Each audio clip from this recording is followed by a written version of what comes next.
Quand je dis qu'il faut se méfier de temps en temps de certaines agences de génération de leads, puisqu'en fait leurs intérêts sont pas du tout alignés avec les vôtres, et là l'histoire que je vais vous raconter, c'en est encore l'exemple flagrant. Donc il y a un client qui me dit concrètement qu'il fait des campagnes Google Ads, donc je dis ok très bien, je veux bien jeter un œil pour voir un petit peu ce qui se passe, et ce qui a été fait, puisqu'en fait il travaille avec une agence qui a mis en place tout ça. Donc je regarde, la campagne a l'air plutôt pas trop mal faite, la landing page pourrait être optimisée, mais franchement c'est pas si mal que ça. Du coup je creuse et puis je vais voir un petit peu plus en profondeur les chiffres, et je vois notamment sur le dernier mois 66 leads générés, et sur les 4 derniers mois 317 leads. Le CPL, donc le coût par lead qui est affiché, est autour des 8 euros. Donc je me dis, bon, bah la campagne a l'air de plutôt de bien performer. Du coup, je vais voir mon client et je lui dis concrètement, qu'est-ce que ça a donné en termes de résultats, ne serait-ce qu'en termes de rendez-vous sur 317 leads, combien de rendez-vous ont été générés. Et en 4 mois, sur les 317 leads, il y a seulement à peu près 25 contacts qu'ils ont réellement reçus. C'est-à-dire que sur la campagne, il y a plus de 300 leads qui sont remontés, et en réalité, il y a 25 leads qui sont vraiment arrivés dans la boîte email du client. Donc du coup, la question naturelle, c'est je me dis d'où vient le problème. C'est soit il y a un gros problème de tracking sur la campagne, soit il y a un problème de livraison des contacts qui n'arrivent pas à destination tout simplement, quoi.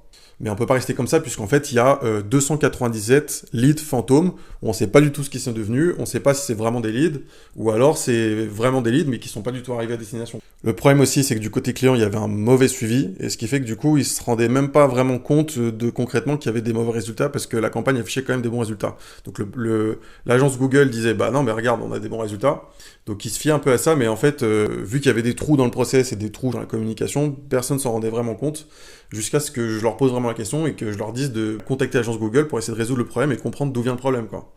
Et puis bah c'est ça le vrai problème, c'est que du coup l'agence Google a dit ah non mais ça c'est pas notre problème, nous on a bien les résultats qui remontent dans la campagne Google, après le fait que vous receviez pas les leads, bah c'est pas notre problème.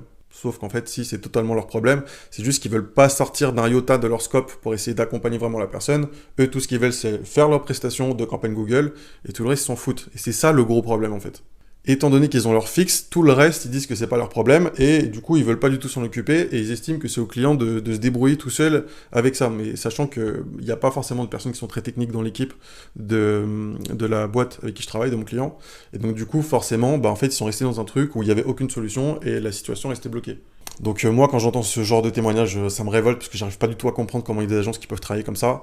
Et bien sûr, moi, c'est pas du tout ma philosophie. Pour moi, quand on travaille avec des clients, on doit tout faire en sorte pour pouvoir apporter un maximum de résultats, quitte à sortir du scope et trouver des solutions, peu importe lesquelles.